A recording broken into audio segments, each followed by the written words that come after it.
Admar, sa tingin ko, pagkahaba, 4 na pahina mukhang may kinikim-kim at nagbibilang siya. Nabilang niya na 4 na beses na interview si Chief PNP at parating nababanggit siya. So, at ang telling doon yung pagkising sa bahay, Oo. hindi natin alam yan. So kumbaga, parang may pagkakahalintulad ang mga pangyayari ngayon 'Di ba? Kay dating Pangulong Rodrigo Duterte, nangyari sa KOJC, kay Pastor Apollo Sikibuloy, dito nga kay VP Sara, ang bago rin is itong kay Attorney Harry Roque din. So, nabanggit niya political harassment. Kumbaga, present lahat sa mga pangyayari na ito para mabanggit ng Pangulong Pangulo yung political harassment. Oo, Admar, at saka talagang pinupuntirya ang mga Duterte, pinupuntirya yung mga nagsasalita na kasama sa maisog, at saka nakikita mo yung paggamit sa kapangyarihan ng pulis, ng Philippine National Police, para isagawa ang isang agenda na sa tingin ko may nag-uutos. Ang PNP naman hindi yan basta gagalaw na walang kumukumpas. Alam mo, ang telling dyan, sino ba si Marbil? Paano ba siya na-appoint? Diba? Kung titingnan natin, magbabalik tanaw tayo, meron ng i-appoint i-oath na, nandun na yung mga pamilya at kamag-anak sa stage. Biglang nasabi, iba yung nag-oath. At yan nga yan, si Chief Marbil. Ang nakakalungkot niyan, iniisip ko habang binabasa mo, parang wala ako naririnig na programa niya simula nang umupo. Ewan ko, kayo ba may narinig na programa? Usually kasi ang mga Chief PNP, meron niyang malalaking programang lino-launch Whether kampanya na i-text mo, isumbong mo, o kaya yung drugs, o kaya yung meron silang anong tawag dito, renewal of the programs of PNP. Wala akong naririnig. Ang naririnig ko parati, ayan, yung pag-atake sa KOJC, ang ginagawa kay Vice President, 'di ba? So, yung mga kapulisan ang naka-frontline, parang isa silang ahensya ng private security ng mga taong nakaupo ngayon. Kaya nga nabanggit ng mga leader ng Kingdom of Jesus Christ, nagiging private army na ba kayo ng mga abusadong politiko? Kasi ang sa pagkakaalam ko, merong Philippine sa PNP, tapos meron pang national. So ibig sabihin, sisilbihan mo yung mahigit 100 milyon, 110 million mahigit na mga Pilipino, Luzon, Visayas at Mindanao. Ang daming mga problema, yet ito yung pinagkakaabalahan. Siguro, Admar, may nakita akong isang tao sa Facebook nag-call na scrutinize yung security details sa lahat ng politiko. House of Representatives, Senate, para makita talaga natin. Kasi kung ang issue ay kakulangan ng tao, at hindi nila nagagawa yung nagagawa nila dahil naka-security detail, di tingnan natin at magbilangan ilan ba talaga ang naka-detail at karapat dapat bang lagyan ng detail. Kasi ito, pangalawang leader ng bansa.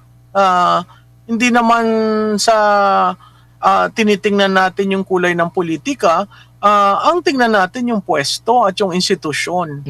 Kasi nasa line of succession yan. Sino bang authorized? Parang yan yung mga plaka ng congressman at senador. Mas marami sino pa ba dapat ang gumamit ng plaka? Yung bang paggamit ng plaka extended sa asawa, sa mga anak? Diba? Ang daming entitlement na kailangang mabago. Tsaka pinili siya ng 32 million na mahigit na mga Pilipino, mas higit pa sa Pangulo natin. So marami ang tiwala at umaasa na mabibigyan din siya ng protection. Pero nakapanayam ng SMNI News last weekend si Davao City Mayor Basti Duterte. Baguhan lang ito na alkalde. Kahit siya, sabi niya, kung talaga ang kakulangan ng mga pulis ang dahilan kung bakit nailipat, pati ngayon doon sa sa tawag nito, sa Kingdom of Jesus Christ sa harapan, pwede namang kumuha ng mga pulis sa bawat lugar, tigi-isa.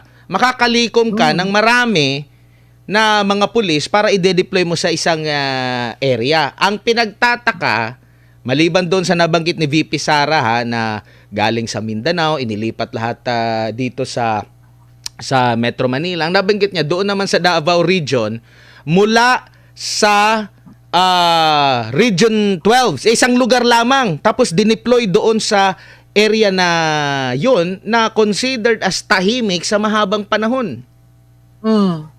Oh, alam mo yung movement ng mga tao, nakakapagtaka eh. Ganyan din nangyayari sa AFP, 'di ba, yung Board of Promotions, sinentralize nila. So, technically kung nagre-recruit ka ng taga Mindanao, kailangan yung taga Mindanao pupunta sa Camp Aguinaldo para mag-apply. Hindi dati katulad no na decentralized. Mukhang itong sa PNP ganyan din na nangyayari. When you try to centralize promotions and hiring, that means whoever is sitting as head has full control over it. At kasama dyan yung pondo. So, nakakabahala yan kasi biro mo, ultimong vice presidente ang nagreklamo in a open letter to the chief PNP. Ngayon lang yan nangyari sa history ng PNP. Kung hindi nahihiya yung Romel, biro mo, ang tawag Romel. Kaya nga sabi ko, hindi man lang ginabis. Kung hindi nahihiya yung Romel, sir, chief PNP ka. General. Para kang tinawag na, hoy, sandali lang, di ba? So, ako ang sense ko, mahiya ka naman dahil ikaw ang hepe ng PNP. Nagre-represent ka ng PNP, hindi lang naman ng opisina mo. Oo. Balik lang ako, si Partner Pilita, maraming hinandang mga tanong. Hindi, actually, klarong-klaro na yung yung sulat parang kahit ako ano pa sasagot mo doon, hindi ba? Kaya lang Miss Malu, kahit naman siguro tayo, no, whether you like VP Sara or not, hindi ba napakaklaro naman kasi na-state ni VP Sara doon, the timing, kailan ba nangyari yan, di ba? Tapos yung mga tinanggal ay the most trusted. When it comes to her security, hindi ba 2000 pa pala yan, 2017 pa yan, 2010 nasa kanya na. So it gives like yung parang feeling mo na you're not safe, hindi ba? So yung sa akin lang, okay, nilagay din niya doon yung incident ng casing na hindi natin alam yan, tapos yung sa airport, that's a very good point. Kung walang threat, abay nakunan. Ang vice president, no, kailangan ba yung point na sinasabi pa kasi na kung kailangan naman ay pwede siya mag-request? Hindi ba dapat ang nasa constitution din naman ay protection at seguridad? So dapat kayo na nag-iisip na dagdagan natin. Hindi siya yung kusa. Tama. Tama yun, Miss Pearl, no? At saka pag ganon, parang hindi ba request? Biro mo magre-request, ang vice presidente magre-request sa'yo, hindi ba yan standard? Kaya nga ang sinight niya yung NAPOLCOM. It was the decision of NAPOLCOM to come up with her own security.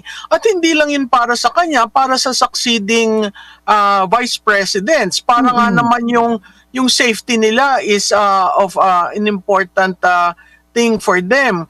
At hindi lang natin ang medyo madiin doon sinabi niya, hindi lang yung seguridad ko, pero seguridad ng aking mga anak, ng minor asawa. Yes.